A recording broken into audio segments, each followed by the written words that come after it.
¿Qué tal, Graciela? Lucas, a ver. ¿Qué tal, Graciela? Ahí está.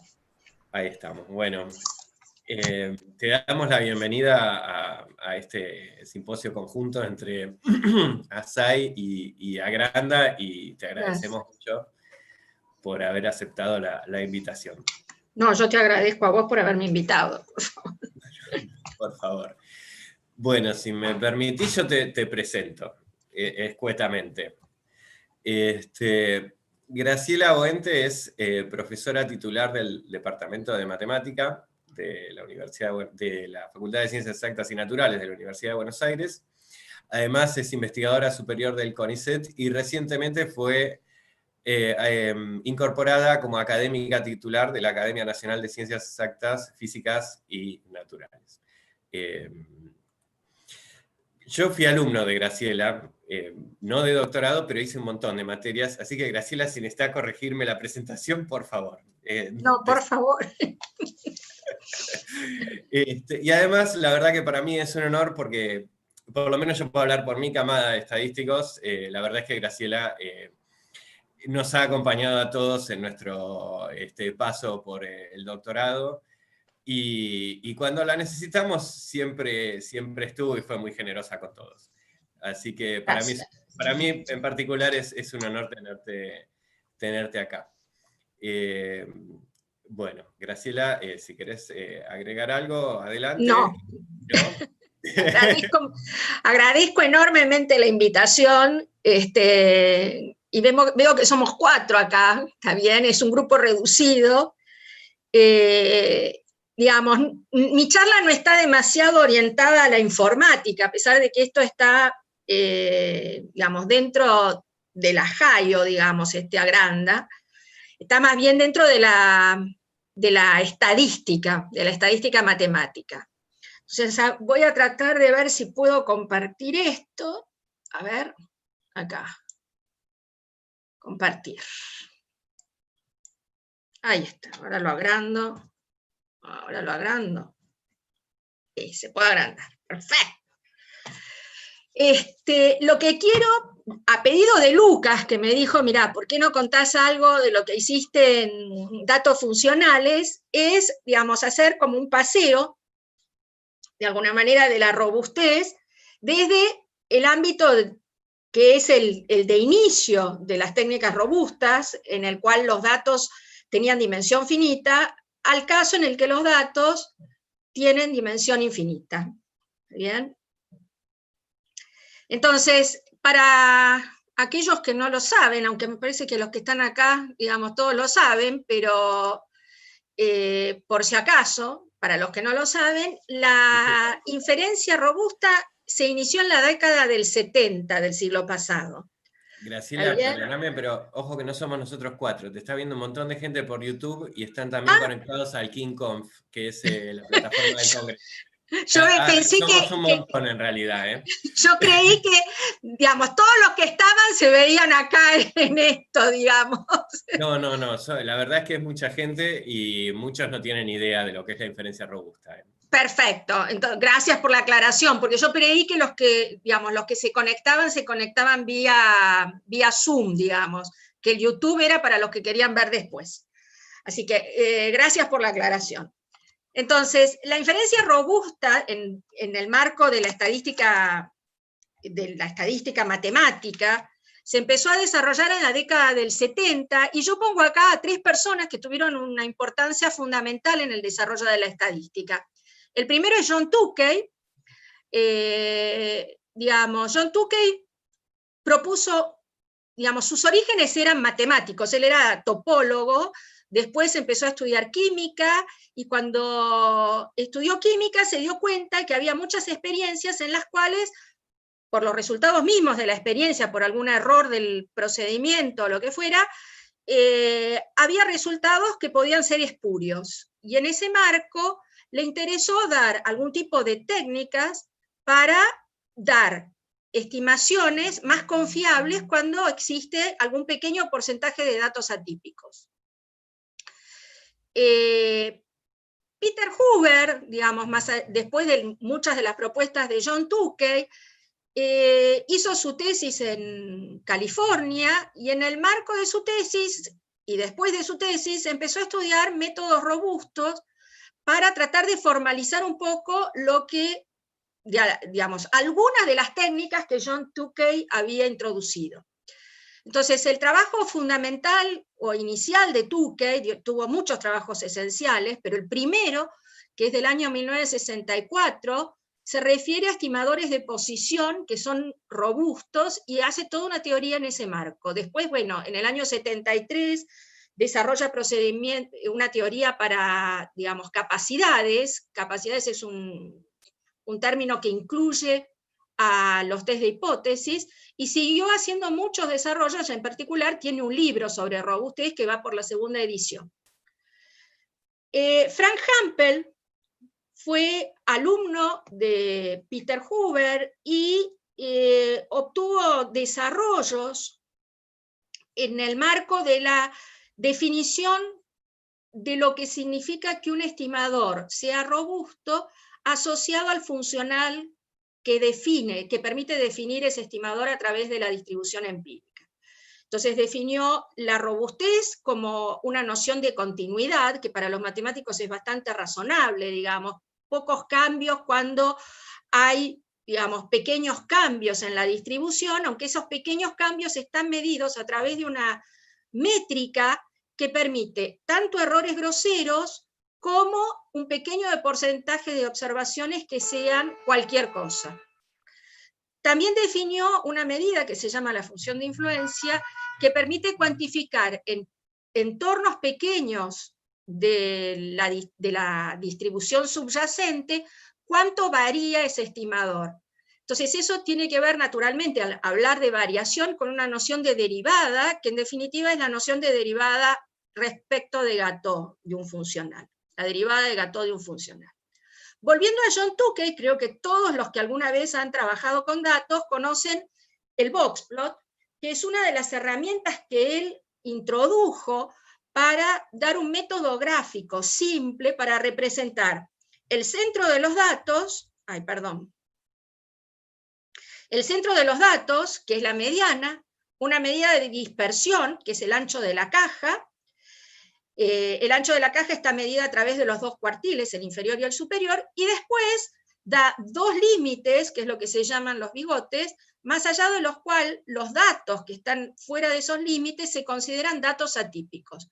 Estos datos que se consideran datos atípicos son considerados datos atípicos respecto de un modelo central, que es el modelo de errores normales. ¿Está bien? O sea, porque ocurren para esa distribución con una probabilidad muy pequeña, menor a 7 por 1000. Eso es importante, digamos, porque si tengo una distribución asimétrica como la distribución G cuadrado, estos boxplots hay que modificarlos, ¿está bien?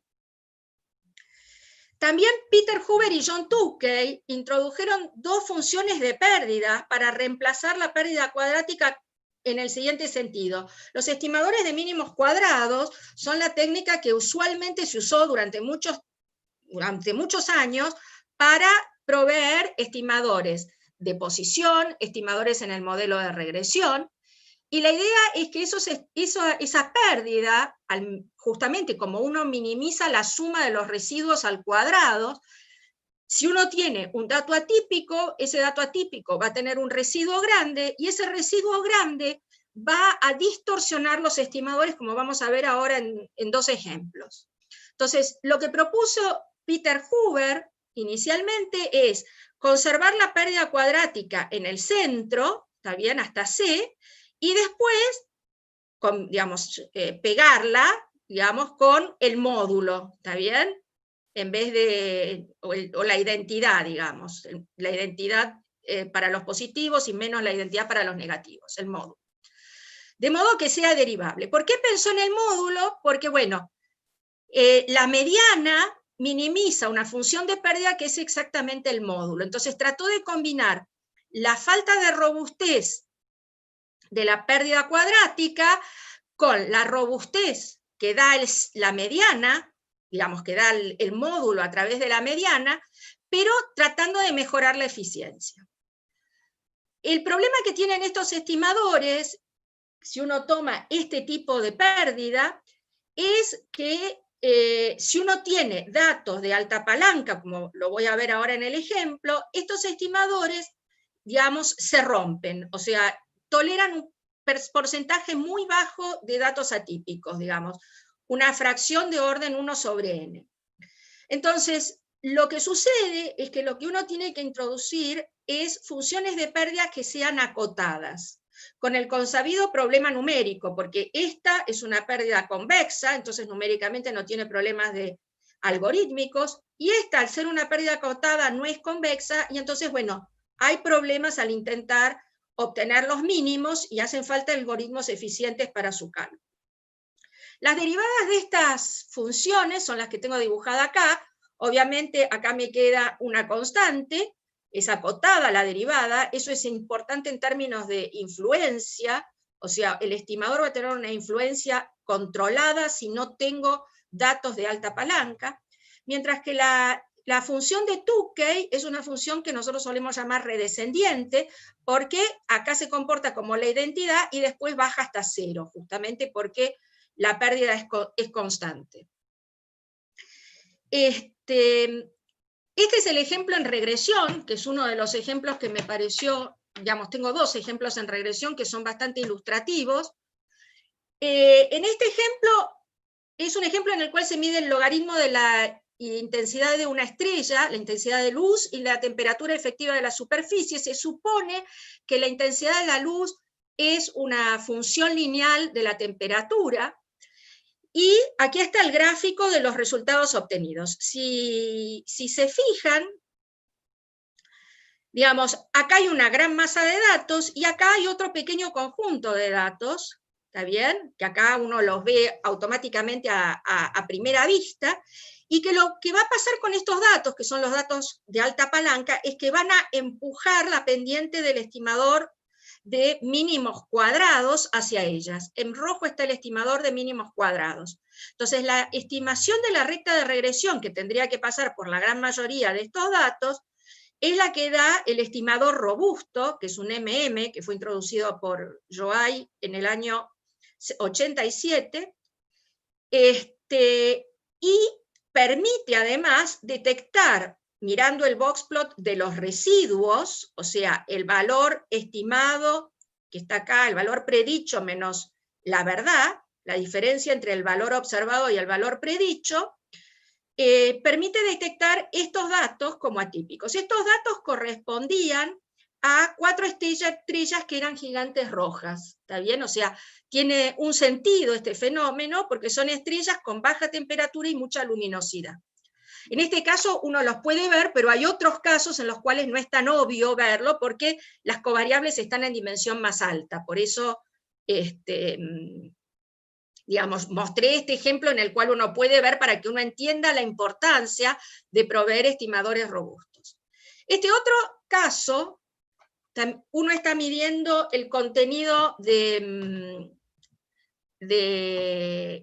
digamos, se midieron elementos químicos en muestras de rocas en Australia y se intenta modelar el contenido de zinc contra el contenido de cobre. Y aquí, de nuevo, este dato, que es en la observación número 15, es un dato que tiene alta palanca y entonces la pendiente de mínimos cuadrados sube hacia él. Si lo eliminamos, este dato, esta sería la recta de regresión. El estimador robusto nuevamente está cerca de la recta de regresión sin este dato atípico. O sea, si uno puede eliminar a ojo los datos atípicos, en realidad acá hay otro dato atípico, que yo no lo saqué, el estimador robusto es casi igual al estimador clásico, sin esos datos atípicos. El tema es que en la realidad uno, digamos, no suele ser capaz de visualizar los datos atípicos, si no la vida sería muy fácil, y vamos a ser menos capaces de visualizarle cuando en realidad nuestras observaciones sean datos funcionales. Entonces, ahora quiero pasar de lo infinito a lo infinito dimensional, y entonces les quiero recordar que en el caso anterior, o sea, en el caso de regresión en los dos modelos, el parámetro pertenecía a lo que nosotros llamamos un espacio paramétrico, que es un subespacio de R a la Q. y las observaciones pertenecían a otro espacio, que no tiene por qué tener la misma dimensión, que acá digo que es RP. Lo que quiero es generalizar esta situación al caso en que las observaciones no necesariamente tienen dimensión finita. O sea, de acá voy a pasar a observaciones que están en espacios de dimensión infinita. El espacio de dimensión infinita que todos conocemos, por ejemplo, es el de las funciones de cuadrado integrable en el intervalo 0,1, también pueden ser funciones, el espacio de las funciones continuas, o algún otro espacio. En muchas situaciones vamos a necesitar un producto interno, por eso el espacio L2 es de suma utilidad en estos contextos, porque cualquier espacio de Hilbert separable se puede, digamos, se puede identificar mediante una isometría con el espacio L2. Cuando uno estudia este tipo de datos, lo que decimos es que estamos haciendo un análisis de datos funcionales. El análisis de datos funcionales se empezó a desarrollar a partir de algunos trabajos que surgieron a fines de los 80, principios de los 90, ¿está bien? En los cuales Ramsey y Silverman desarrollaron una serie de procedimientos que incluían componentes principales, correlación canónica, y esto se fue extendiendo para incluir también modelos lineales, funcionales, modelos de no paramétricos funcionales, modelos parcialmente lineales, funcionales, y test para comparar operadores de dispersión que son el análogo infinito dimensional de lo que serían las matrices de covarianza en el caso finito dimensional. Y que a veces tienen su interés intrínseco y otras veces tienen el interés dado porque yo estoy haciendo un test para comparar medias, y cuando hago test para comparar medias, muchas veces la hipótesis de igualdad de operadores de dispersión o de covarianzas está subyacente. Entonces yo voy a empezar mostrándoles algunos ejemplos de lo que son estos objetos de dimensión infinito y después discutiendo qué son los datos atípicos o qué pueden ser datos atípicos en este contexto. Entonces, este es un conjunto de datos que se llama el conjunto de datos Tecator, que fue analizado por Ferrati y Bieu en el año 2006, que está en una librería, la librería FDA de R, y consisten en datos de control de calidad de alimentos. O sea, tenemos 215 muestras de carne que están finamente picadas. Las carnes tienen diferentes porcentajes de grasa, proteínas y contenido de humedad. O sea, se le mide a cada muestra, a cada una de las muestras de carne, el contenido de grasa, proteína y contenido de humedad. Esos porcentajes se miden por un procedimiento analítico y además se mide una curva espectrométrica de absorbancias mediante un analizador de alimentos Tecator Infratec, que es el que da el nombre al conjunto de datos, y estos se miden en una grilla de 100 longitudes de ondas desde 850 hasta 1050, que son los que, digamos, acá, en este conjunto de datos, aparecen como elementos, las primeras 100 columnas del conjunto de datos. Aquí están las proteínas, la grasa y la humedad. En este conjunto de datos, lo que yo hice es dibujar aquí las curvas espectrométricas, la absorbancia en función de la longitud de onda, y lo que se ve es que en realidad las curvas presentan como, digamos, a través de las distintas muestras, como un desplazamiento horizontal. O sea, cada curva tendría como una posición cambiante, digamos, más allá de la forma, que está asociada al individuo. Por eso en el análisis, en vez de utilizar las curvas de absorbancia propiamente dichas, que no se pueden pensar como elementos independientes e idénticamente distribuidos justamente por este corrimiento que se produce a lo largo de los individuos, se consideran muchas veces o la primera o la segunda derivada. Acá yo dibujé la segunda derivada. Y en esta segunda derivada marqué una curva en particular en rojo, que es una curva que tiene un patrón un poquito diferente de las demás, porque tiene aquí un pico muy bajo, acá un pico más corto, y es lo que nosotros podríamos llamar un dato atípico de forma, ¿está bien? Tiene una forma ligeramente diferente del resto de las curvas. Lo que nos interesa es predecir el contenido de grasa, porque este procedimiento analítico que permite calcular el contenido de grasa es un procedimiento analítico muy caro. Entonces, en vez de medir la grasa, vamos a medir la curva espectrométrica, que es más barata, y vamos a tratar de predecir la grasa. Obviamente uno puede usar un modelo completamente no paramétrico, o sea, en el cual I es una función de la curva espectrométrica o de su derivada, ¿está bien? Y no pido nada más, digamos, en algún sentido esta curva tendrá que tener algún tipo de suavidad, medida adecuadamente en alguna topología, digamos, ¿no? Puedo imponer un modelo lineal, o puedo imponer un modelo, en este caso el modelo, en vez de ser lineal, que sería, digamos, el producto de x con beta, la integral de beta contra x en L2, puedo poner una restricción cuadrática, o sea, que sería análogo en el caso finito dimensional a poner un modelo de coeficientes, con coeficientes de polinomios cuadráticos, ¿está bien? O sea, por ejemplo, alfa más beta x más gamma x cuadrado, solo que acá, en vez de, no puedo poner x cuadrado, entonces pongo una integral doble en t y s que tiene en cuenta el producto de x de t con x de s. Y el objetivo es intentar estimar beta, que está en L2, y tita, que está en L2 por L2. ¿Está bien?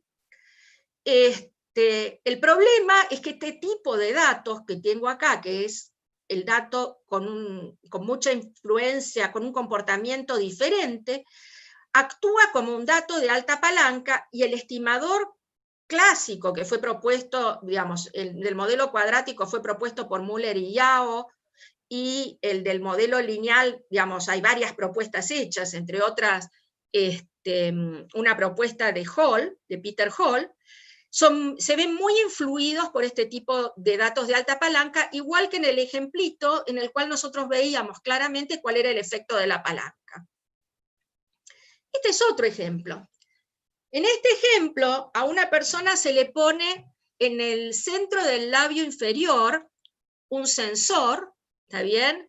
Ese sensor lo que quiere es ver el movimiento del labio al pronunciar la palabra Bob, y el objetivo es relacionar ese movimiento con funciones neuronales. Entonces, a la persona se le pide que repita 32 veces la palabra Bob adentro de esta frase, say Bob again, y se registra esa posición en 501 instantes en el intervalo 0069.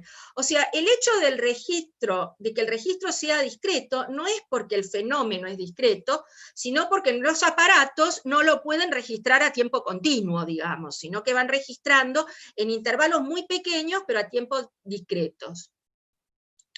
Este movimiento del ciclo, digamos, tiene distintas etapas. La persona, digamos, primero tiene la boca abierta después de decir say, la va levantando hasta cerrarla para la primera B, la vuelve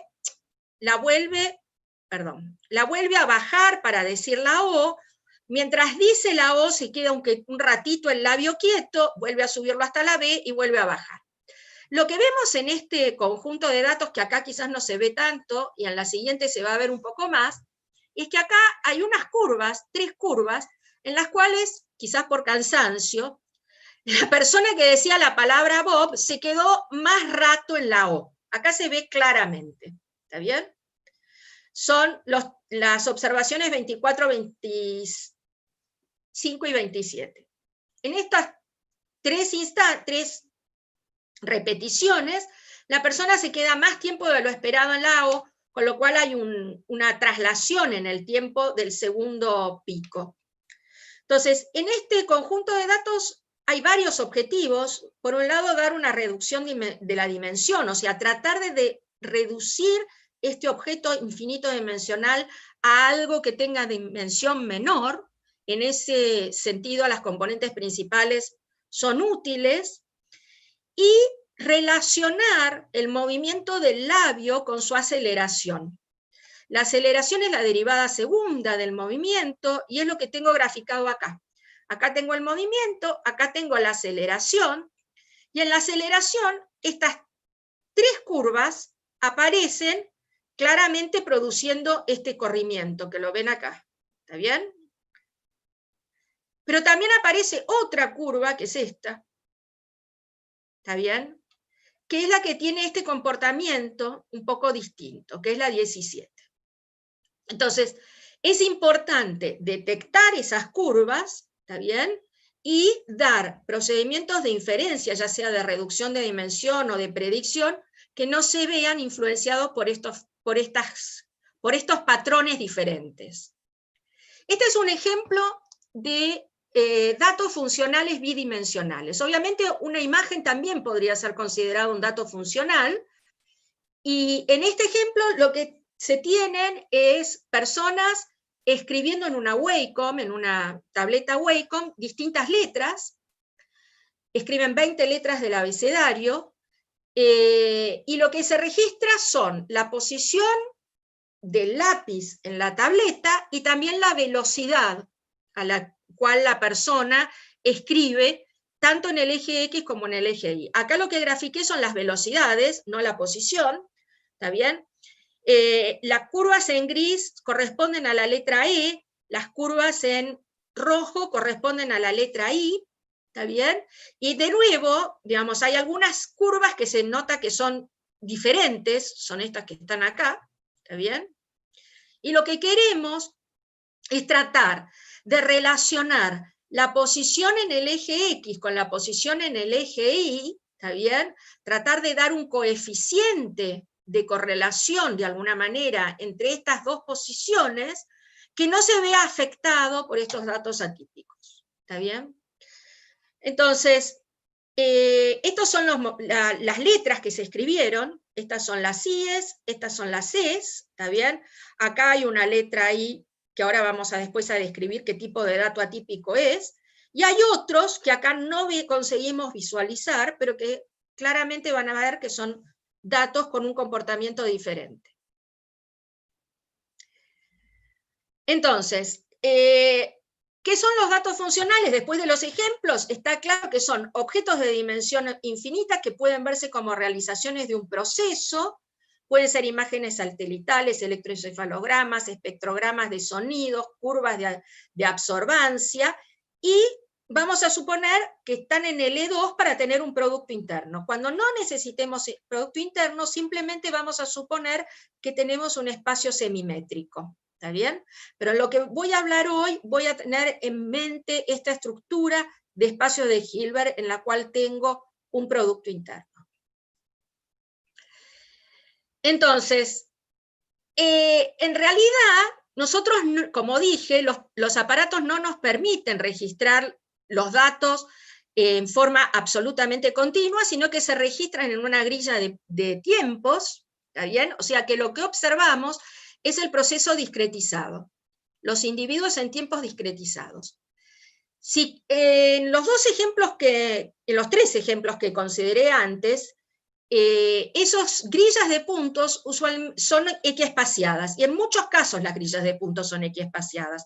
Entonces, acá, por ejemplo, en el conjunto de datos Tcator, dibujé los puntitos que corresponden a las realizaciones, y acá están las curvas que unen esos puntos, digamos.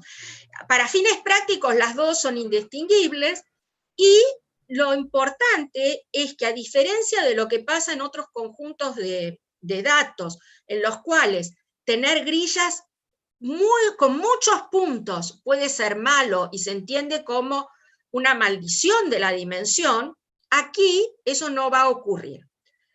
Uno de los puntos importantes es que las técnicas usuales de componentes principales, correlación canónica, regresión, no son las adecuadas en estos conjuntos de datos, por varias razones. Una de las razones es que, en principio, en componentes principales, por ejemplo, el orden entre las coordenadas, en este caso las coordenadas serían xy de t1, xy de t sub p, digamos, no juega ningún rol. Yo puedo intercambiar dos coordenadas y, digamos, mientras haga la misma transformación en las componentes principales, el rol de esas coordenadas no juega ningún rol, digamos.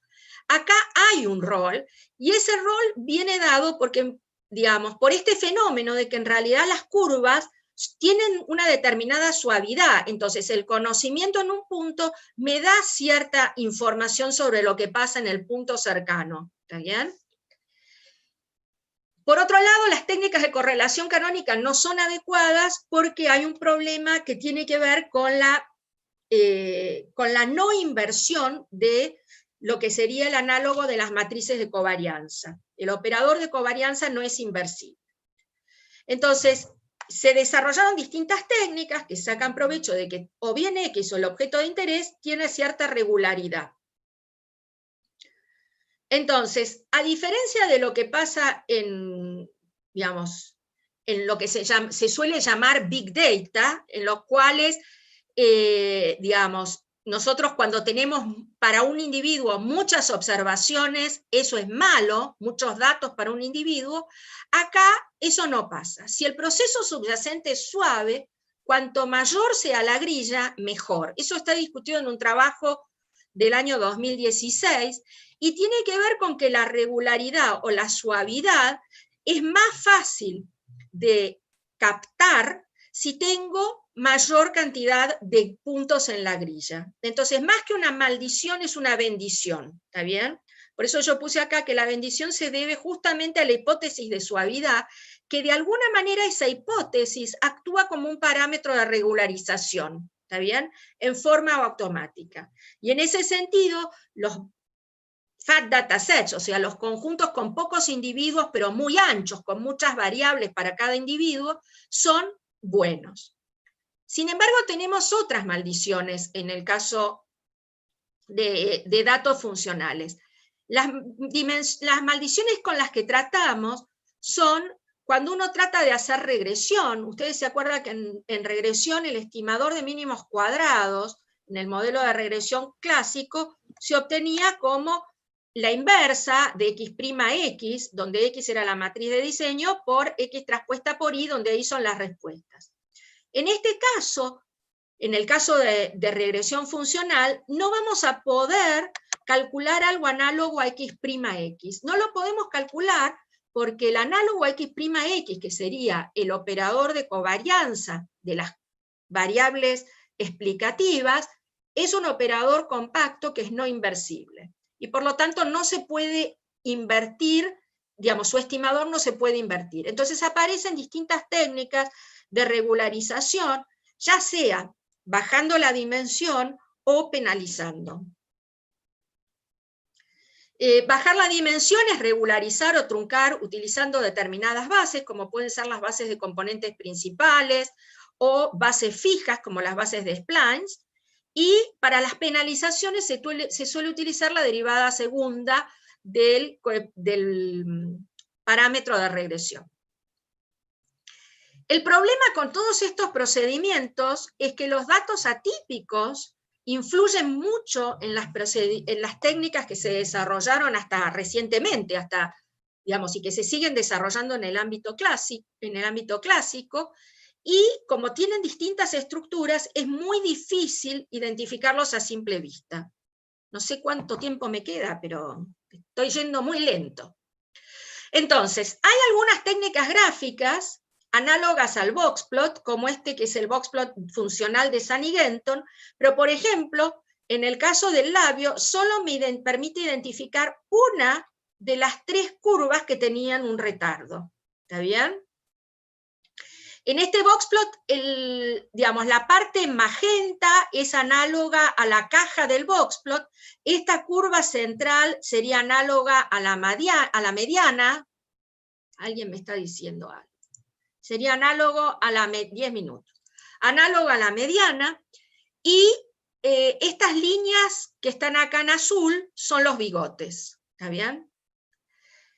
Entonces, para identificar los datos atípicos, tenemos que identificar qué tipo de patrones puede tener. pueden ser aislados, o sea, que tienen un comportamiento diferente en una pequeña región, ¿está bien? Estos son espectros de resonancia de 40 muestras de vinos, ¿está bien? Y acá claramente este dato tiene un comportamiento diferente. Pueden ser datos atípicos en nivel, o sea, que están como corridos respecto de la mayoría de la curva. En amplitud, esta es la letra I, ¿está bien? Los gráficos de la letra I, y este no lo veíamos cuando yo dibujé todas las letras I. Este sí lo veía, ¿está bien? Acá se ven en la posición en el eje horizontal y en el eje vertical, y este dato se ve acá ligeramente desplazado, pero es difícil de identificar. Hay otro dato, que es este, el 132, que también tiene un comportamiento diferente en forma, y que solo lo veo si lo proyecto en un tiempo particular, en el instante .201. ¿Está bien? Las otras dos en ese instante no los logro detectar. Son las dificultades que surgen con este tipo de datos, que no es fácil hacer la detección. Una manera de detectar los datos atípicos es utilizar una reducción de la dimensión, y esa reducción de la dimensión tiene que basarse en procedimientos robustos. ¿Por qué? Yo les muestro este dibujo y ustedes me van a decir, acá no hay nada, no hay ningún dato atípico, no se ve nada. Sin embargo, yo incluí un dato atípico en, digamos, estos son datos que yo generé, ¿está bien?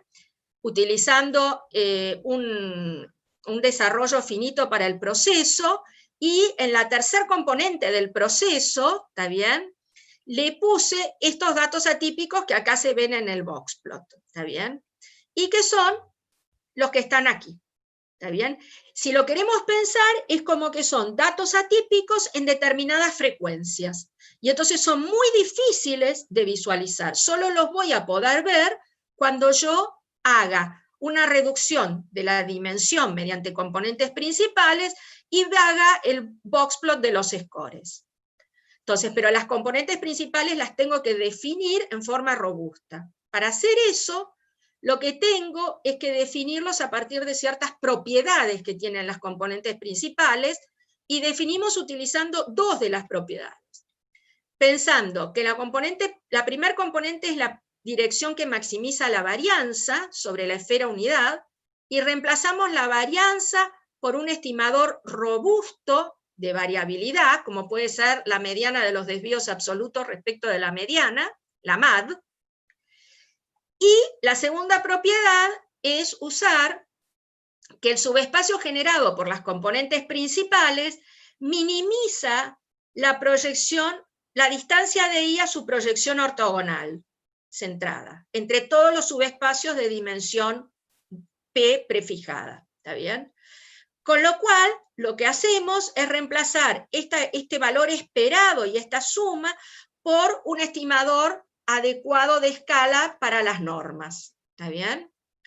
Entonces, esos son dos métodos que vimos, y con esos métodos uno puede obtener predictores, que son estimadores más confiables, porque uno identificó estas direcciones en forma confiable y puede definir entonces los scores, que son la proyección de los datos en las direcciones principales, y con estos scores o con los residuos, uno identifica los datos atípicos. En particular en el labio, estos tres datos atípicos aparecen en los scores asociados a la segunda componente principal.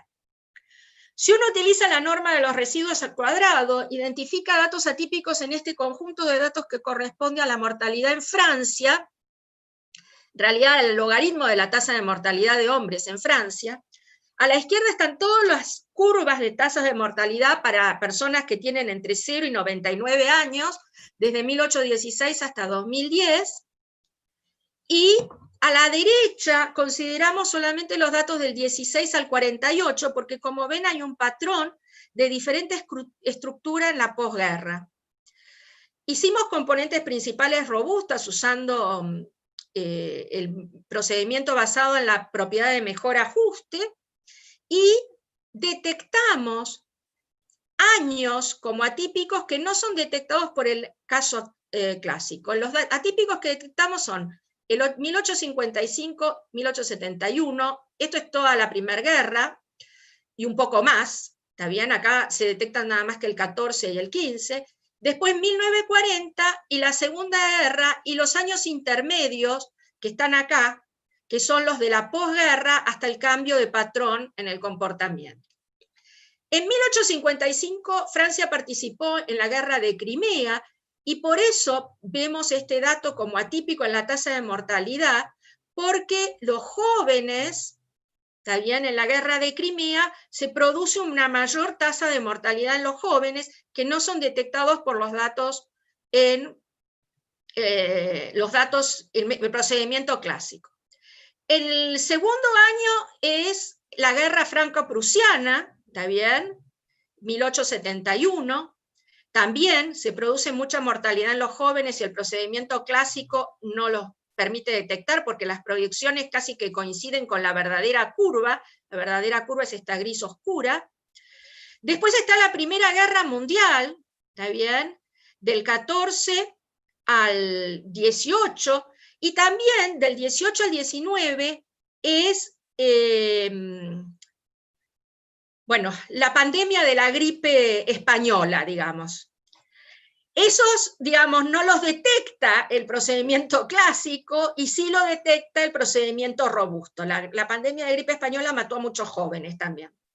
Después está la Segunda Guerra. En la Segunda Guerra, vamos a poner acá, hay digamos, el procedimiento robusto detecta el año 40, detecta el año 42, que no los detecta el robusto. ¿Por qué? En el año 40 murieron muchos jóvenes por la ocupación alemana, ¿está bien? Y después, en el 42 empezó la resistencia, en el 41 hubo poca actividad y en el 42 empezó la resistencia. Por eso, digamos, el procedimiento robusto permite detectar esas mortalidades, digamos, asociadas a fenómenos históricos. Y ya me estoy quedando sin tiempo, como siempre. Bueno, en el ejemplo de la escritura, yo dije que lo que quería era relacionar la velocidad en el eje X con la velocidad en el eje Y. Estas curvas que marqué en colores son las que nosotros detectamos como curvas atípicas, y se fijan, son curvas en las cuales la escritura de la letra E es muy distinta, ¿está bien? ¿Qué hicimos para poder detectar esto? Digamos, lo que uno busca es direcciones, que se llaman direcciones canónicas, en las cuales tratamos de dar una reducción de dimensión de X mediante una combinación lineal, de la velocidad en el eje Y mediante una combinación lineal, que tengan una máxima asociación, donde esta asociación es una medida de asociación robusta, ¿está bien? No el tradicional coeficiente de correlación de Pearson, sino otros coeficientes de correlación, como puede ser el coeficiente de correlación de Kendall, por ejemplo, que es más robusto. Entonces, lo que hicimos fue reducir la dimensión mediante los elementos de una base de splines y penalizar por la rugosidad de la variabilidad asociada, digamos. Penalizar por, digamos, lo que hicimos es penalizar por cuán rugosa es la curva. El procedimiento clásico está en rojo, en azul está el robusto. Como ven, el azul es mucho más suave que el robusto, el clásico tiene mucha más variabilidad y es difícil de interpretar. Si elimino los datos atípicos, el clásico sin los atípicos es lo mismo que el robusto, casi. Y además tiene una interpretación razonable, o sea, se ve que esta dirección en el eje de las X y en el eje de las Y es lo mismo pero corrido, es casi como un contraste, digamos. Acá le doy peso positivo, acá le doy peso negativo, y lo más importante es que no doy peso a partir del 0,8, ¿está bien? Y si volvemos a los movimientos, a partir del instante 0,8, las velocidades son constantes, con lo cual es razonable no darle peso a ese trozo de trayectoria, que no era lo que pasaba con el estimador clásico con todos los datos. Bueno, me está quedando un minuto, creo. Entonces, les cuento rápido, con el T-Cator hicimos un modelo también que relaciona el contenido de grasa con la derivada segunda, el contenido de humedad y el contenido de proteínas. Es un modelo lineal en la derivada segunda de la absorbancia y de coeficientes variables en el contenido de proteínas. Regularizamos y dimos estimadores robustos. Voy a saltear esto. Y lo que vemos es esto. El estimador clásico de mínimos cuadrados da muy diferente del estimador robusto. Los residuos del estimador robusto nos permitieron identificar datos atípicos, ¿está bien? 8 datos atípicos, que cuando los eliminamos, las dos estimaciones dan prácticamente lo mismo. Acá hay una pequeña diferencia, pero es prácticamente la misma estimación. Con lo cual esto muestra la importancia de dar procedimientos que sean menos sensibles a datos atípicos para dar en forma automática estimaciones más confiables y al mismo tiempo para identificar esos datos atípicos, ¿está bien? Que en este caso correspondían a datos en los cuales la derivada espectrométrica tenía esos picos raros. Esto lo voy a saltear y solo les voy a contar muy rápido lo que en realidad en muchos ejemplos las trayectorias se observan en un número pequeño de puntos. Y eso plantea un paradigma totalmente diferente, ¿está bien? En los cuales es mucho más difícil detectar los datos atípicos, como en este ejemplo, en los cuales se midieron células CD4 en personas que tenían SIDA, después de la seroconversión, y los estimadores clásicos dan muy diferentes de los robustos, pero si eliminamos los datos atípicos, las estimaciones dan semejantes. Entonces, los datos funcionales aparecen cada vez más hoy en día porque los métodos computacionales nos permiten generar y almacenar datos mucho más complejos, datos que corresponden a fenómenos que pueden verse como realizaciones de procesos estocásticos, y por eso es importante desarrollar métodos de inferencia robustos. ¿Por qué? Porque tenemos que dar procedimientos que sean confiables, porque es mucho más difícil ver los datos atípicos cuando tenemos ese tipo de datos. Obviamente hace falta una eficiente implementación numérica, ¿está bien?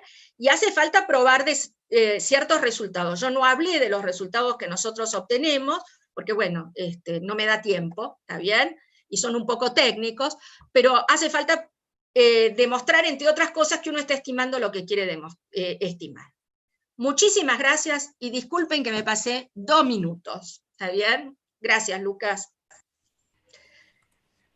No, Impresionante. Gracias a vos. Sí. 2 minutos. 2 minutos me pasé. No, pero eso no es pasarse. Los holandeses dicen 15 minutos tarde no es tarde, 2 minutos es precisión suiza. Bueno, entonces muestro las fotos de todos los que trabajaron conmigo en estos temas, así nadie se ve ofendido. Buenísimo. Y más, porque menudo laburo, ¿no? Qué difícil poder sostener tanta complejidad, ¿no es cierto? Y bueno, no sé, uno le pone un marco teórico, que es el de los espacios de Hilbert o el de los espacios semimétricos, y con eso se puede definir cosas que son razonablemente buenas y probar resultados, ¿está bien? O sea, probar resultados, por ejemplo, de convergencia uniforme, que eran resultados que hasta ahora no se conocían, ¿está bien? La mayoría de los resultados, aún en el caso clásico, eran de convergencia en L2, o sea, y uno lo que quiere no es que converja, o sea, por ejemplo, en estas curvas, no solo uno quiere que converjan, digamos, que esta curva que yo esté estimando converja la verdad, no solo que la integral del cuadrado, de la diferencia al cuadrado converja, sino que yo pueda hacer como una banda, porque eso me sirve para dar, esa es la convergencia uniforme, ¿está bien? Que es mucho más difícil, pero bueno, pudimos obtenerlo, que es lo bueno, digamos, ¿no? Graciela, te queríamos decir también que acá en la llamada somos poca gente, pero en YouTube hay 40 personas viéndote. Ah, bueno, yo no los veo. Sí, está bien, pero ellos sí han estado acá. Hemos estado entre 30 y 40 personas durante toda esta charla. Muy interesante, me parece que tenemos con las complejidades que estamos tratando hoy en día, ¿no? Los fenómenos que tratamos ya no son fenómenos de juguetes, son fenómenos de la realidad. Exactamente. Que tienen estas... Yo trabajo en lenguaje natural, imagínate, se me iban poniendo así los ojos golosos. Y bueno, y acá yo no pude dar este ejemplo que tenía que ver justamente con lenguaje, con fonemas. Me parece que es fantástico esto que has estado contando. Siempre nos cuesta, yo soy lingüista, dejé de hacer matemáticas a los 15 años. Entonces, cada vez que tengo que tratar con algún test de hipótesis, por ejemplo, siempre un problema metodológico muy grave que tenemos la gente que practicamos Machine Learning es decir, bueno, ¿qué diferencia este aprendedor de este otro aprendedor? ¿No? Uno tiene 5 puntos más de performance, pero esos 5 puntos más son una diferencia real. Pero además los 5 puntos es por ahí en tu ejemplo, digamos. Lo que tienes que ver es digamos, lo que muchas veces no se hace es entender como lo que está detrás para entender el fenómeno de lo que estás prediciendo, porque en definitiva Machine Learning es predicción de alguna forma, ¿está bien? Totalmente. Totalmente. Y entonces, bueno, predicción o clasificación o formar grupos, pero en definitiva tienes que entender el fenómeno que está detrás. Digamos, acá le damos como una estructura al fenómeno que está detrás y explicamos cuándo funciona y cuándo no funciona. ¿Está bien? Hay ciertas hipótesis que se tienen que cumplir para que esto funcione. Exactamente, siento que hay como una sobresimplificación. O sea, en nuestra área, o directamente no se reporta significancia de las diferencias entre los diferentes aprendedores. O sea, este tiene 5 puntos más, sin nunca plantearse siquiera si esa diferencia es significativa o no. O cuando se aplican test, se aplica un test. El que venga, ¿cuál? Este de acá. Y uno tiene siempre la sensación, desde el desconocimiento, de que es necesario entender el fenómeno para diseñar el test. Que no... Para ver cuál es el test más adecuado. Exactamente. Sí, si miras, a ver, te muestro muy rápido este ejemplo que quizás te interesa, favor, que es el de fonemas, ¿está bien? Esto lo que medían eran periodogramas de fonemas, ¿está bien? Que se usan en lingüística, ¿está bien? Que va, digamos, más allá del reconocimiento de la voz, interesa saber cómo la gente pronuncia, porque, bueno, identificas distintas regiones y demás. Totalmente. Ahora, en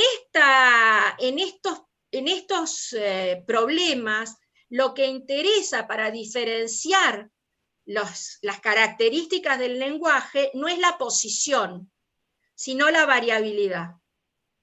La variabilidad da la caracterización del lenguaje, ¿está bien? Claro. La variabilidad son estas superficies que tengo acá. Ahí va. ¿Está bien? Graciela, hay una pregunta en YouTube. Sí, que yo no la veo. Entonces, bueno, lo que es importante acá, espérate que le contesto a Laura, es que muchos de los procedimientos que estaban desarrollados hasta que, bueno, con Mariela y con Daniela desarrollamos uno que no tenía esa hipótesis, suponía que los datos eran gaussianos o que eran intercambiables, o sea, que tenían la misma distribución si vos intercambiabas una vez que los centrabas.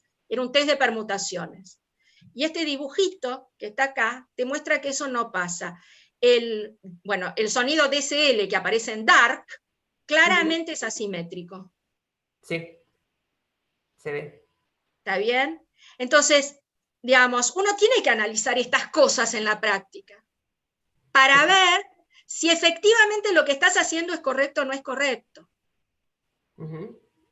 ¿Está bien? Sí, francamente yo siempre que veo esto, me acuerdo de mi director que me decía, no, para saber, o sea, tenemos que pensar primero en los grados de libertad de esto. Como que necesitas sí, pero esto va más allá de los grados de libertad. Esto va mucho más allá. Esto tiene que ver con las hipótesis distribucionales, digamos, que tienen muchos de los test que están implementados. ¿Está bien? Bueno, Lucas te dejo, a ver qué pasó en YouTube, me piden. Sí, no, en YouTube nos están pidiendo si tenés algún material que sirva como review que puedas recomendar. Dijeron papers, yo sugeriría... Yo acá abajo puse los papers, ¿ves que están todos los papers? Bien. Digamos, esto debe quedar online, supongo, ¿no? Sí, sí, sí, después queda online. Viste que yo, digamos, me tomé el trabajo de poner todos, no solo los míos, sino de todas las cosas que fui citando. Por ejemplo, acá cité a Galeano y Peña, que tiene un excelente review sobre Data Science, Big Data y Statistics, que salió en el año 2019, ¿está bien?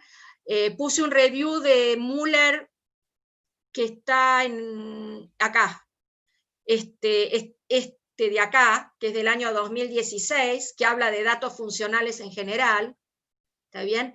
Review de robustez no hay hasta ahora,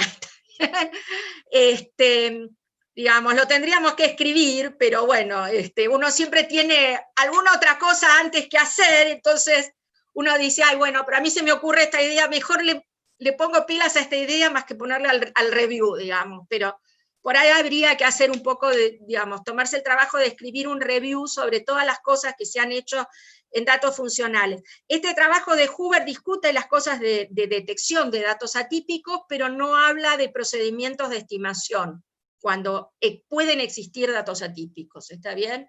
Es algo muy nuevo, se empezaron a definir métodos de estimación robusta a partir del 2010, o sea, tenemos 10 años.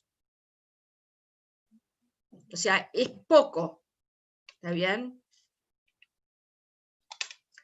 Igual todo está ahí citado. A veces, no, digo, porque está bueno que, digo, es como un cambio esta charla a lo que veníamos escuchando. Y sí, porque... Que bueno, ya lo charlamos personalmente en algún momento, Graciela, pero digo, pareciera que en algún lugar con todos estos métodos, parece que la inferencia murió. Sí. Cuando vemos las redes neuronales y todo este tipo de cosas, que de golpe, no sé, a la mañana hablaba alguien que le metía ruido a una imagen y entonces ya clasificaba distinto. Bueno, Entonces, yo no puse el dibujito que, bueno, vos viste en la presentación inicial que tenía una imagen con ruido. claro, pero digo, estos resultados, pero digo, uno ve los dibujitos que trajiste vos y quizás los algoritmos, pero la verdad es que la dificultad en estos papers está en probar los resultados teóricos. Bueno, hay dos dificultades. Primero, darte cuenta de cómo tenés que hacer para que efectivamente el procedimiento sea robusto. O sea, uno puede imaginarse que, digamos, la idea es cambiar acá varianza por la MAD, por ejemplo, o por otro estimador de escala. Pero bueno, tenés que ver que efectivamente eso está estimando lo que tenés que estimar, ¿está bien? Porque está el tema del... Después tenés que ver que efectivamente es robusto, ¿está bien? Y cuán robusto es, y después que estás convergiendo, o sea, que si el tamaño de muestra aumenta, está yendo a lo que querés, ¿está bien? O sea, una cierta confiabilidad, ¿está bien? Un problema que tienen los técnicas de datos funcionales es que para estas cosas de dimensión infinita,